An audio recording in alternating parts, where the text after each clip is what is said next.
Hi friends, the विज्ञान channel में आपका हार्दिक स्वागत है और मैं हूं पंकज राय। आज मैं हिंदी का अगला प्रैक्टिस पेपर सेट लेकर के आया हूं। इस प्रैक्टिस पेपर सेट को स्टार्ट करते हैं। पहला प्रश्न है, इनमें से कौन सा शब्दालंकार नहीं है। देखिए, आप जानते हैं कि श्लेष, वक्रोक्ति, अनुप्रास, ये सब जो है, यमक अलंकार, ये सब शब्दालंकार में आते हैं। लेकिन उपमा, रूपक, उत्प्रेक्षा, ये सब जो है वे अर्थालंकार में आते हैं। तो सी जो है वो विकल्प सही होगा। स्पर्श व्यंजन, कंठ ध्वनि, अघोष और महाप्राण ध्वनि है। देखिए यहाँ लिखा गया है, सारे विकल्पों को देख लीजिए, क, ग, ख और घ। इससे मालूम पड़ रहा है कि ये क वर्ग के अक्षर हैं। आप जानते हैं कि क से लेकर के म तक, यानी क वर्ग से लेकर के प वर्ग तक, सारे इन पांचों वर्गों में जो अक्षर हैं, 25 अक्षर हैं, ये 25 अक्षर स्पर्श व्यंजन कहलाते हैं। तो क भी स्पर्श व्यंजन है, ग, ख और घ, ये सभी स्पर्श व्यंजन हैं। कंठ ध्वनि, क वर्ग का जो भी अक्षर होता है, चाहे क है, ख है, ग है, घ है, अंग है, सबका उच्चारण गले से होता है, यानी कंठ से होता है। तो ये सारी कंठ ध्वनियां भी हैं। अब आ जाइए अघोष पर। देखिए, किसी भी वर्ग का पहला अक्षर और दूसरा अक्षर अघोष होता है, तीसरा, चौथा और पांचवा सघोष होता है। अब गौर कर लीजिए, यहां पर हमें क्या चाहिए, अघोष चाहिए, यानी पहला और दूसरा व्यंजन। पहला और दूसरा व्यंजन हम देखेंगे तो इस हिसाब से हमें क मिल रहा है और ख मिल रहा है। ग, ग और घ ये तो तीसरे और चौथे अक्षर हैं, यानी कि ये सब सघोष हैं। तो ग और घ तो यही कट गया। अब बचे दो। अब ये दोनों स्पर्श व्यंजन भी हैं, कंठ ध्वनियां भी हैं और अघोष भी हैं, क और ख। अब देख लीजिए, महाप्राण हम देख लेते हैं। महाप्राण क्या है और अल्प प्राण क्या है।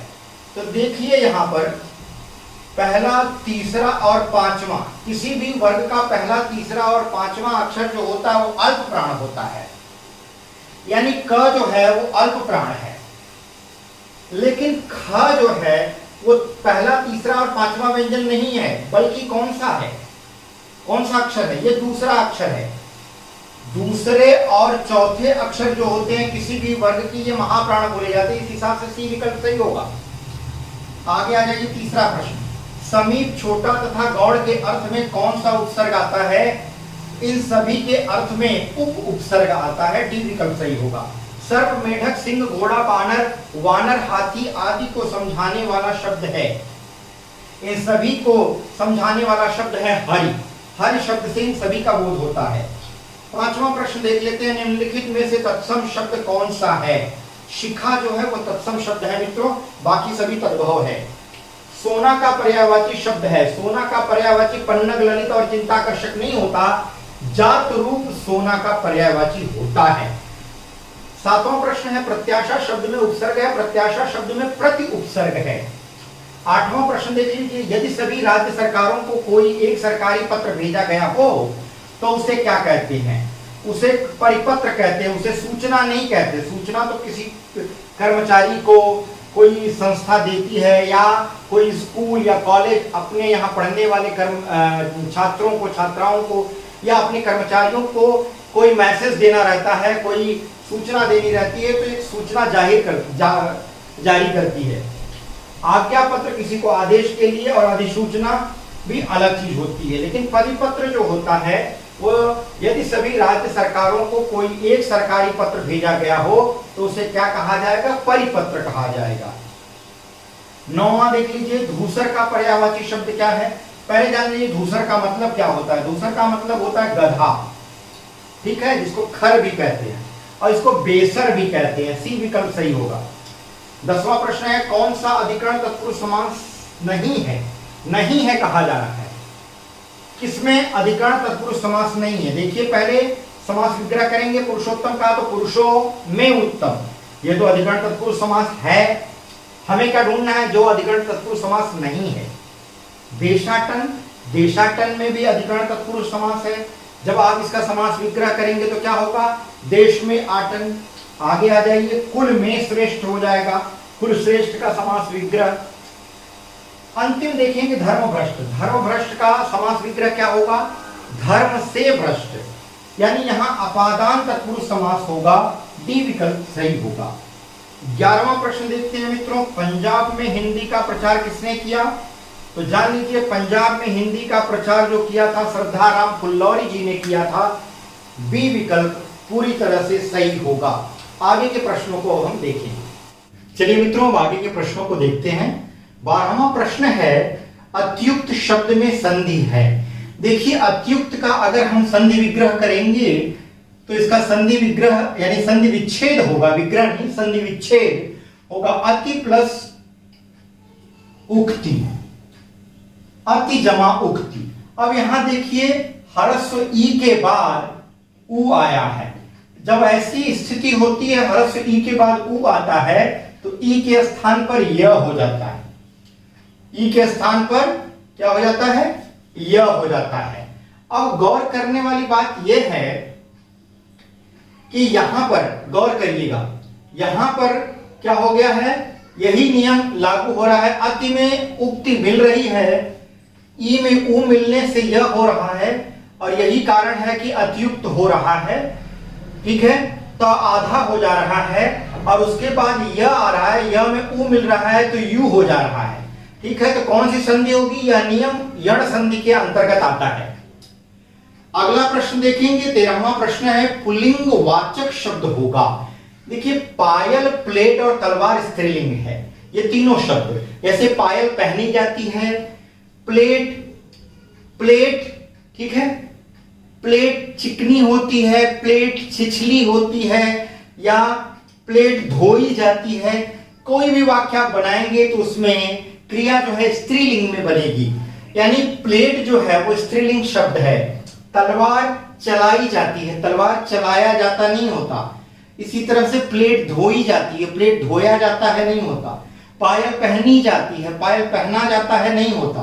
तो ये तीनों शब्द जो हैं वे स्त्रीलिंग के हैं, जबकि कैमरा शब्द पुल्लिंग है। ए विकल्प सही होगा। 14वां प्रश्न देख लेते हैं, जो शब्द वाक्यांशों, वाक्य तथा शब्दों को जोड़ते हैं उन्हें क्या कहते हैं?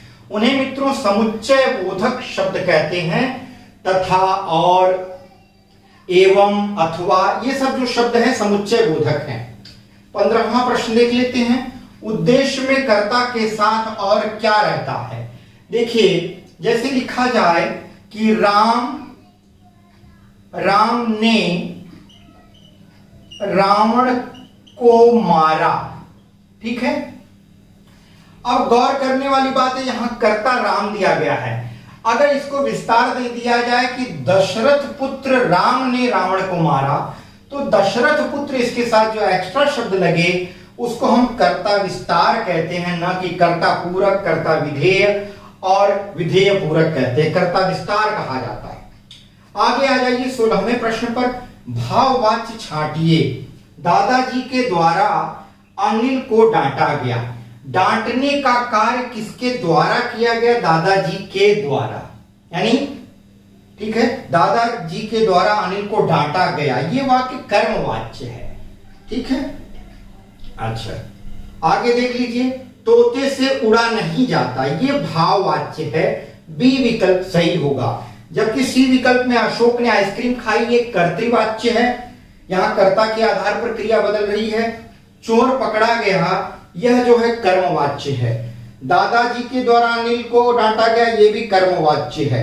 ठीक है, लेकिन अशोक ने आइसक्रीम खाई, ये कर्तृवाच्य है। तो जहां क्रिया कर्म के अनुसार लिखी जाती वहां कर्मवाच्य होता है, जहां कर्ता के अनुसार लिखी जाती वहां कर्तृवाच्य होता है, और जहां भाव के अनुसार बदली जाती है वहां पर तोते से उड़ा नहीं गया, यह वाक्य भाव के अनुसार बदल रहा है इसमें क्रिया, इसलिए इसको हम भाववाच्य कहेंगे। तो भाववाच्य इसमें क्या छांटेंगे हम? तो छांटने पर हमें बी विकल्प मिलेगा। आज आगे आ जाइए 17वां प्रश्न, लज्जा किस लेखक लेखिका की कृति है? लज्जा तस्लीमा नसरीन जी ने इसको लिखा है, लज्जा। ठीक है, आगे आ जाइए 18वां प्रश्न, सख्यागमन का सही संधि विच्छेद है। सखी जमा आगमन को सख्यागमन कहा गया। यहां यण संधि होगी, बड़ी ई के बाद आ रहा है, तो इस ई के जगह पर यह हो जाएगा और आ मिलने की वजह से यह में आ की मात्रा लग जाएगी, यण संधि होगी। ए विकल्प सही है। 19वां प्रश्न है, पसीने से युक्त वाक्यांश के लिए एक शब्द है। देखिए पसीना को कहा जाता है स्वेद, इसमें इत प्रत्यय लगा है, स्वेदित हो गया है। पसीने से युक्त, इसको हम इस वाक्यांश के लिए शब्द क्या लाएंगे, स्वेदित। ठीक है। 20वां प्रश्न देखिए, किस भाव की परिपक्व अवस्था को रस कहा जाता है। देखिए जब स्थायी भाव जो मन में जो छिपे रहते हैं, जब उनकी परिपक्वता हो जाती है, उनकी परिपक्व अवस्था को वे प्राप्त कर जाते हैं, जो मन में स्थायी भाव रहते हैं, तो रस की निष्पत्ति होती है। तो यहां डी विकल्प जो है वह सही होगा। स्थायी भाव की परिपक्व अवस्था को ही रस कहा जाता है। आगे आ जाइए 21वां, रघुपति राघव राजा राम में कौन सा अलंकार है। गौर करिए, रघुपति में र वर्ण आया है, राघव में र आया है, राजा में र आया है, राम में र आया। एक ही वर्ण की आवृत्ति हो रही है, इसलिए यहां पर अनुप्रास अलंकार होगा। बी विकल्प सही है। 22वां प्रश्न, याचना शब्द का बहुवचन रूप क्या होगा। याचना शब्द का बहुवचन रूप याचना ही होगा। याचना का बहुवचन याचनाएं, याचनाओं, याचनई नहीं होता। याचना का बहुवचन रूप याचना ही होता है। तो आइए 23वें प्रश्न के से और प्रश्न हम देखेंगे। तो देखते हैं 23वां प्रश्न है, निम्न विकल्पों में से एक सही विकल्प छांटिए। जीवन क्षणभंगुर है, व्यर्थ नष्ट न करें। यहां सारे शब्दों की वर्तनी शुद्ध है, इसलिए यह शुद्ध वाक्य है और सही विकल्प भी यही है। दूसरे विकल्प में क्या गड़बड़ी है, दूसरे विकल्प में जो जीवन शब्द लिखा है वह गलत लिखा है, इसकी वर्तनी गलत है। तीसरे वाक्य को अगर आप ध्यान से देखें तो यहाँ क्षणभंगुर की जो वर्तनी है वो गलत लिखी गई है, क्योंकि क्षणभंगुर में ग पर जो है ह्रस्व उ की मात्रा आती है। चौथे विकल्प में देखें, यहां भी क्षणभंगुर में जो क्षण लिखा है यह वर्तनी गलत है और नष्ट की वर्तनी जो है वह गलत है। तो इस तरह से देखें तो सारे विकल्पों में कोई ना कोई दिक्कत है, लेकिन ए विकल्प पूरी तरह से सही है। 24वां प्रश्न देखते हैं, तेज गर्मी के कारण वह हो गया। सही विकल्प का चयन कर रिक्त स्थान को भरना है। तो यहाँ निश्चेतन नहीं होता है, निर्जीव तो कोई होगा नहीं। तेज गर्मी के कारण वह निर्जीव हो जाए या मृत हो जाए, ये दोनों विकल्प पूरी तरह से गलत है। और निश्चेतन नहीं होता है, बल्कि क्या होगा, अचेतन, यानी उसकी चेतना चली गई, यानी वो बेहोश हो गया तेज गर्मी के कारण। तो यहां पर क्या आएगा, डी विकल्प आएगा। 25वां प्रश्न है, 11वां विश्व हिंदी सम्मेलन वर्ष 2018 में कहां आयोजित हुआ था। तो जान लीजिए कि 11वां विश्व हिंदी सम्मेलन जो हुआ था वह 2018 में मॉरिशस यानी पोर्ट लुइस में हुआ था। ए विकल्प सही आएगा। 26वां प्रश्न है, उत से निर्मित शब्द है। उत से निर्मित क्या शब्द होगा। उत से निर्मित है उच्चारण।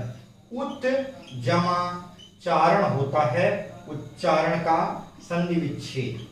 ठीक है, उत जमा चारण। आगे आ जाइए, यहां उत जो है उपसर्ग है, सी विकल्प होगा। 27वां प्रश्न है, स्वर्ग का संधि विच्छेद होगा। देखिए स्वर्ग में विसर्ग संधि है, स्व प्लस ग आएगा, पहला विकल्प। जब विसर्ग के बाद किसी भी वर्ग का तीसरा, चौथा, पांचवा अक्षर या य, र, व और ह में से कोई अक्षर आता है तो विसर्ग का र हो जाता है, आधा र, इस तरह से। ठीक है, तो ए विकल्प सही होगा। 28वां प्रश्न है, निम्नलिखित में से एक स्थूल एक शब्द का निम्नलिखित में से एक शब्द स्थूल का विलोम है। तो कौन सा शब्द स्थूल का विलोम है। स्थूल का मतलब होता है मोटा, चौड़ा, ठीक है, बड़ा, और उसका उल्टा या विलोम होगा सूक्ष्म। ठीक है, आगे आ जाएगी, ए विकल्प सही होगा 28वें में। 29वां प्रश्न है, जहां उपमेय में उपमान की संभावना की जाए, ठीक है, वहां अलंकार होता है, वहां उत्प्रेक्षा अलंकार होता है। और यहां मानो, मनुज, जानो, जनु ऐसे शब्दों का प्रयोग करके उपमेय में उपमान की संभावना बताई जाती है। कवि कविताएं लिखते हैं तो ऐसा कहते हैं, जैसे लोल कपोल झलक कुंडल की यह उपमा कछु लागति, मानव मकर सुधारस क्रीडति। अब वहां पर उन्होंने मानव लिखा है। तो ऐसी बहुत सारी कविताएं आपको मिलेंगी जहां उपमेय में उपमान की संभावना कवि जताते हैं।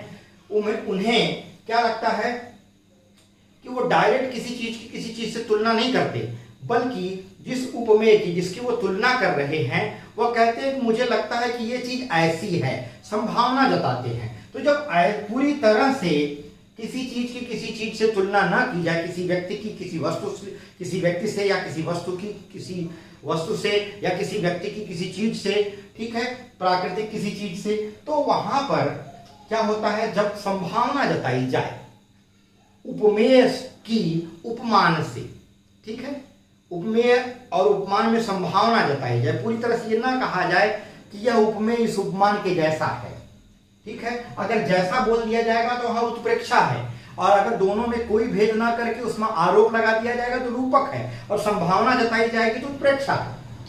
आगे आ जाइए, तीसवां प्रश्न, चौपाई छंद के प्रत्येक चरण में कितनी मात्राएं होती हैं? तो चौपाई छंद के प्रत्येक चरण में 16-16 मात्राएं होती हैं, क्योंकि यह एक सममात्रिक छंद है। इसमें 4 चरण होते हैं और चारों चरण में समान मात्राएं होती हैं। तो मित्रों, आज का ये पेपर सेट खत्म होता है 30 प्रश्नों का। मुझे उम्मीद है कि आपको आज का पेपर सेट पसंद आया होगा।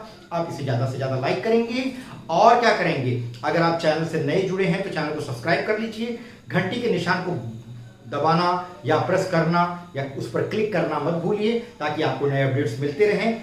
इस वीडियो को ज्यादा से ज्यादा लोगों तक शेयर करिए, अपने दोस्तों मित्रों सगे संबंधियों तक शेयर करिए। मुझे उम्मीद है कि आप इस वीडियो को अवश्य पसंद करेंगे। अगली वीडियो में एक नए विषय के साथ मैं आपसे फिर मिलूंगा, तब तक के लिए बहुत बहुत धन्यवाद।